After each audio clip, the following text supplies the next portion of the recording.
Mimpi seorang guru untuk muridnya. Sebuah perwujudan visi guru penggerak. Oleh saya, Oni Nurihayanti, calon guru penggerak angkatan 4 SMK Negeri 1 Tulungagung, Jawa Timur. Seorang guru tentu memiliki sebuah mimpi dan imajinasi dalam mengemban tugasnya sebagai seorang pendidik sekaligus pengajar bagi murid-muridnya. Mimpi yang dirangkai sebagai pemantik untuk menunaikan kewajibannya, imajinasi yang dilukiskan sebagai gambaran akan wujud pembelajaran yang diinginkan dan keadaan murid-murid yang dihadapkan dalam mimpinya di masa depan. Imajinasi dalam mimpi seolah menjadi tolok ukur awal bagi seorang guru untuk tergerak, bergerak, dan menggerakkan sepenuh hati demi menghadirkan bentuk nyata tentang kesuksesan dan kebahagiaan murid di masa depan. Inilah visi seorang guru, visi guru penggerak. Sebagai calon guru penggerak, saya pun mempunyai imajinasi murid impian saya, baik kondisi yang saya impikan selama di sekolah maupun kelak impian bagi mereka di masa depan. Impian utama yang paling urgent adalah pembelajaran yang menyenangkan dan berpihak kepada murid, yaitu suasana belajar dan sekolah yang mempunyai iklim yang sehat dan nyaman atau good atmosphere at school. Iklim sehat dan nyaman tidak hanya dirasakan selama pembelajaran intrakurikuler bersama guru di kelas atau ruang praktik, namun juga suasana sekolah yang memberikan kenyamanan karena kebersihannya, kepedulian antar sesama, karakter baik dari masing-masing personal, hingga kelengkapan fasilitas fisik maupun ekstrakurikuler yang menjadi tempat pengembangan diri bagi murid. Apresiasi dari guru atau teman kepada murid atas karya dan prestasi yang diraihnya juga merupakan penumbuh atmosfer kenyamanan lingkungan belajar di sekolah. Murid juga berhak mendapatkan kesempatan yang sama dalam berkarya dan berkarir ketika mereka lulus dari sekolah, khususnya bagi siswa jenjang SMK yang berharus mendapatkan kesempatan sama sebagai kandidat bekerja pada IDUKA yang ada. Impian guru tentang muridnya tidak hanya berhenti pada proses belajar di sekolah, namun juga harus berlanjut pada impiannya tentang murid-murid kelak di masa depan setelah menuntaskan pendidikannya di sekolah. Sebuah gambaran impian masa depan murid dari seorang guru adalah tentang kesuksesan dan kebahagiaan serta keselamatan bagi mereka. Sebuah gambaran masa depan murid yang saya idamkan terbagi menjadi 4 poin utama. Yang pertama, melanjutkan studi ke jenjang pendidikan tinggi. Menempuh studi lanjut tidak hanya sekedar untuk mendapatkan gelar, namun mempersiapkan kematangan dalam menghadapi perkembangan zaman. Kedua, menjadi pengusaha mapan di bidangnya. Wirausaha merupakan salah satu goal utama lulusan SMK. Di samping merupakan wujud implementasi keilmuan, juga merupakan wujud berdikari seorang lulusan. Ketiga, jenjang karir di industri linier. Bekerja di perusahaan sesuai bidangnya, baik di dalam maupun luar negeri, adalah harapan besar untuk melihat mereka sukses meniti jenjang karir yang membanggakan. Keempat, abdi negara merupakan profesi kedinasan yang juga menjadi peluang sekaligus harapan bagi masa depan anak-anak. Di samping menjadi sebuah kebanggaan, profesi ini sebuah keistimewaan yang patut untuk diwujudkan. Impian adalah visi, imajinasi lugas yang mencakup proyek besar dalam jangka waktu panjang untuk diwujudkan dengan memiliki tujuan nyata yang berkesinambungan. Seperti apa murid yang kita idamkan? Itu adalah satu poin visi dari seorang guru. Guru penggerak memiliki nilai dan peran yang harus diimplementasikan dalam aktivitasnya.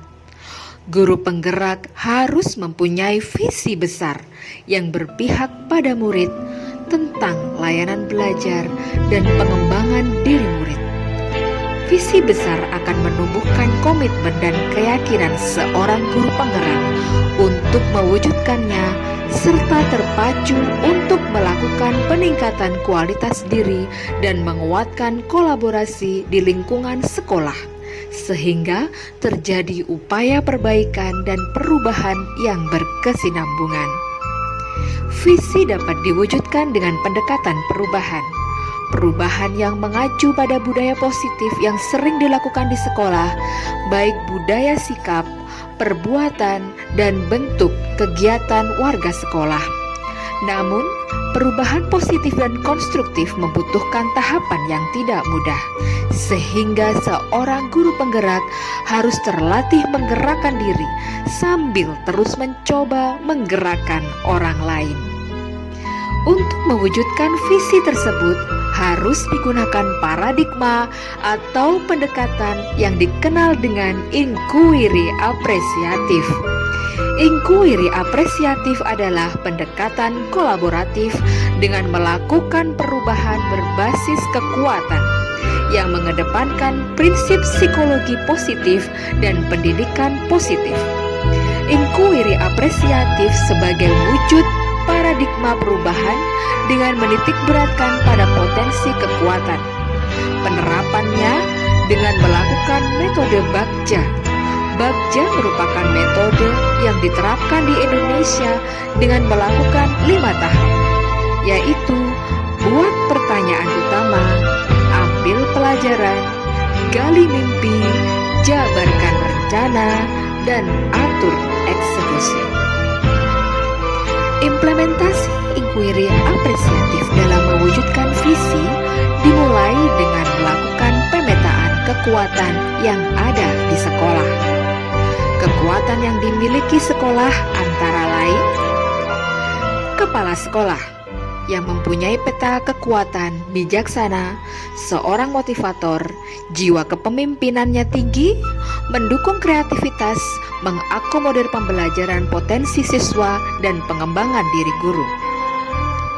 Kedua, staf kepala sekolah atau kita kenal sebagai wakil kepala sekolah merupakan penerus kebijakan kepala sekolah, pemberi keputusan, komitmen, mengkoordinir seluruh aktivitas guru dan murid. Ketiga adalah calon guru penggerak yang mempunyai kekuatan mandiri, kolaboratif, aktif, kreatif, inovatif, semangat juangnya tinggi, dekat dengan murid, mampu mengoperasikan IT, punya prestasi dan wacana yang luas. Keempat adalah guru, cakap mengajar, aktif, punya kedekatan emosional dengan murid, peduli, mengasah potensi, melayani pembelajaran dengan adil, serta peka kepada murid. Kelima, komite dan wali murid. Kekuatannya loyal pada sekolah, komitmen pada program sekolah, pendukung moral dan finansial, ring pertama kondisi anak atau murid, pengontrol, mediator sekolah dan masyarakat. Keenam adalah murid.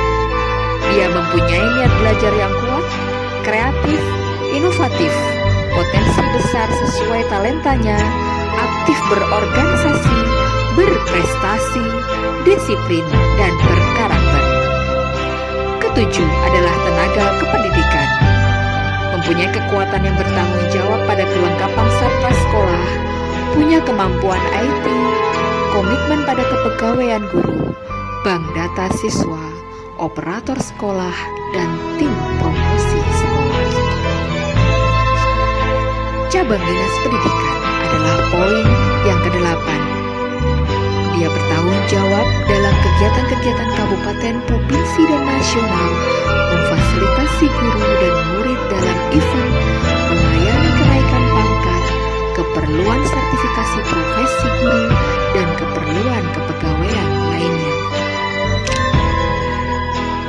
kesembilan adalah pengawas sekolah. Dia profesional, berwibawa, memberikan teladan dan pembinaan, evaluator, controller, dan melakukan monitor dan evaluasi. Yang terakhir adalah pemetaan kekuatan pada IDUKA atau industri dan dunia kerja. Kekuatan yang dimiliki pada pemetaan kali ini adalah dia sebagai tempat PKL, lokasi magang siswa dan guru, lokasi kunjungan industri, lokasi riset ilmiah, rekrutmen tenaga kerja, sebagai guru tamu, kerjasama kelas industri, dan teaching factory. Telah melakukan pemetaan kekuatan, langkah berikutnya adalah penerapan perubahan dengan paradigma inquiry apresiatif terhadap visi yang telah disepakati. Visi yang saya tetapkan kali ini adalah menciptakan pembelajaran yang berpihak pada murid dan menumbuhkan karakter baik sesuai capaian profil pelajar Pancasila. Saya memimpikan murid-murid yang memiliki karakter baik, memiliki komitmen tinggi dalam belajar di bidangnya, senantiasa aktif dalam pembelajaran, percaya diri, tanggap di setiap situasi dan kondisi, kreatif, inovatif, bertanggung jawab, berprestasi, punya planning masa depan, saling mengasihi antar teman, dan hormat pada guru. Sekolah saya percaya bahwa murid adalah merupakan sentral dalam pembelajaran, manusia yang harus dikembangkan potensinya hingga kelak tumbuh dan sukses sesuai dengan kodratnya dengan bahagia dan semangat. Sekolah saya mengutamakan kepentingan murid, kebutuhan perkembangan segi soft skill hingga hard skill, di mana pengembangannya meliputi optimalisasi segi intrakurikuler hingga ekstrakurikuler sebagai wadah pengembangan diri para murid. Murid di sekolah saya sadar betul bahwa ketekunan dan keseriusan dalam belajar merupakan bekal menuju kematangan diri untuk meniti kesuksesan hidup di masa depan. Guru di sekolah saya pun yakin untuk memfasilitasi pembelajaran yang berpusat pada anak harus dilakukan secara bersama atau kolaboratif dengan stakeholder sekolah dan rekan sejawat. Guru di sekolah saya paham bahwa pembelajaran dilakukan sesuai kebutuhan murid dan berpusat pada murid atau student-centered learning. Berdasarkan visi tersebut, selanjutnya adalah dengan melakukan analisis inquiry apresiatif menggunakan metode Bagja untuk mewujudkan perubahan positif sebagai wujud pencapaian visi. Bagja merupakan metode yang memiliki 5 tahap, yaitu buat pertanyaan, ambil pelajaran, gali mimpi, jabarkan rencana, dan atur eksekusi sebagaimana saya jelaskan di slide sebelumnya. Berikut adalah analisis Bagja yang telah saya lakukan. Pada tahapan Bagja kali ini sesuai dengan visi yang sudah saya tetapkan dan sepakati, maka prakarsa perubahan yang saya ambil adalah menciptakan pemahaman rangkaian kegiatan PKL dengan pembelajaran kreatif berbasis IT selama di IDUKA. Tahapan pertama yaitu membuat pertanyaan atau define. Pertanyaannya adalah bagaimana menciptakan pembelajaran kreatif berbasis IT saat pelaksanaan PKL di industri atau IDUKA.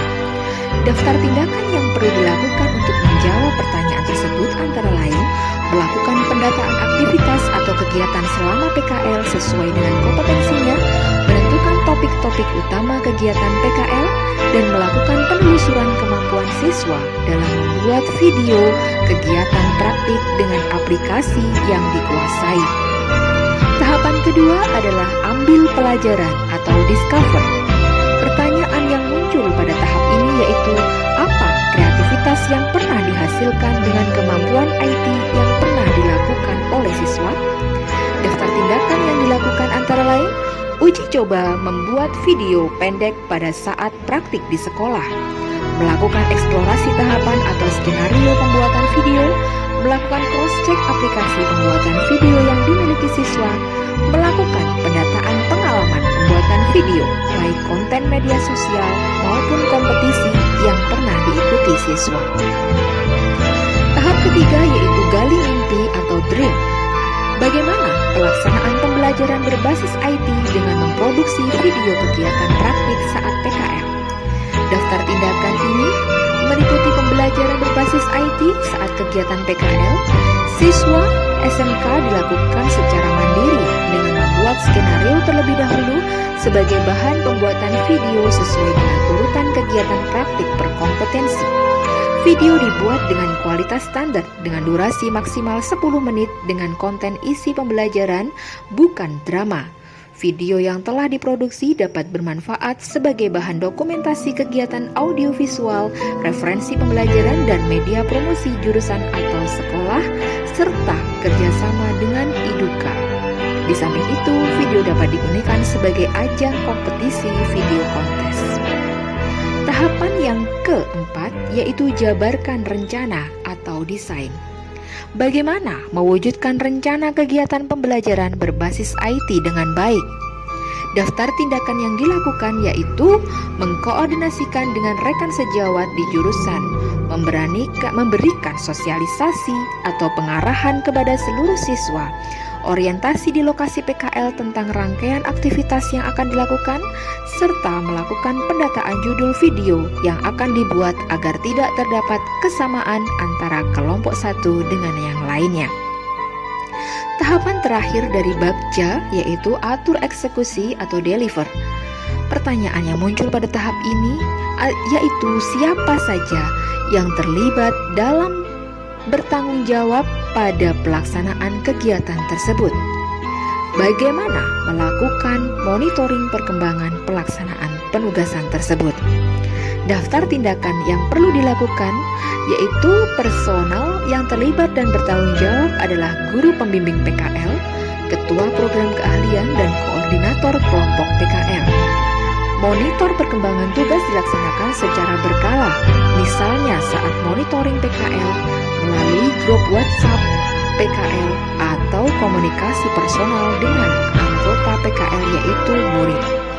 Menunjuk satu guru untuk berperan sebagai penanggung jawab pengumpulan tugas video serta mengunggah ke media sosial sesuai jurusan atau Instagram dan YouTube. Demikian penerapan bab Ja dalam upaya mewujudkan dan mengelola perubahan positif dalam pembelajaran yang berpihak pada murid dengan mengusung pilar kreatif profil pelajar Pancasila dengan menerapkan pembelajaran berbasis IT. Kedepan, mimpi perubahan positif yang ingin saya wujudkan di sekolah demi terwujudnya visi murid merdeka dan berpihak pada murid antara lain memenuhi fasilitas pembelajaran sesuai tuntutan revolusi industri 4.0 mulai dari fasilitas di kelas teori hingga di bengkel praktik.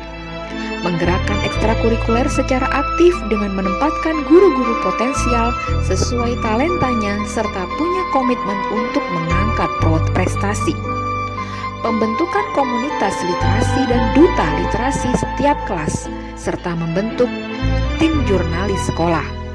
Memperbaiki manajemen pembinaan OSIS dan MPK sebagai organisasi siswa utama di sekolah, menumbuhkan jiwa organisasi yang profesional dan berprestasi, bekerja sama lebih intensif dengan IDUKA dalam memajukan program Teaching Factory, kelas industri, dan magang industri bagi murid dan guru, serta membentuk program pelatihan bahasa asing, yaitu Inggris dan Jepang, dalam bentuk komunitas bahasa atau ekstrakurikuler bahasa. Sebuah keterbatasan tak berhak mencegah kita untuk melangkah, karena perjuangan yang ditempuh dengan segenap keseriusan akan menghasilkan value lebih bermartabat dan kebanggaan yang lebih terhormat. Demikian paparan saya tentang visi guru penggerak, sebuah mimpi guru kepada murid-muridnya. Terima kasih. Salam guru penggerak, guru bergerak,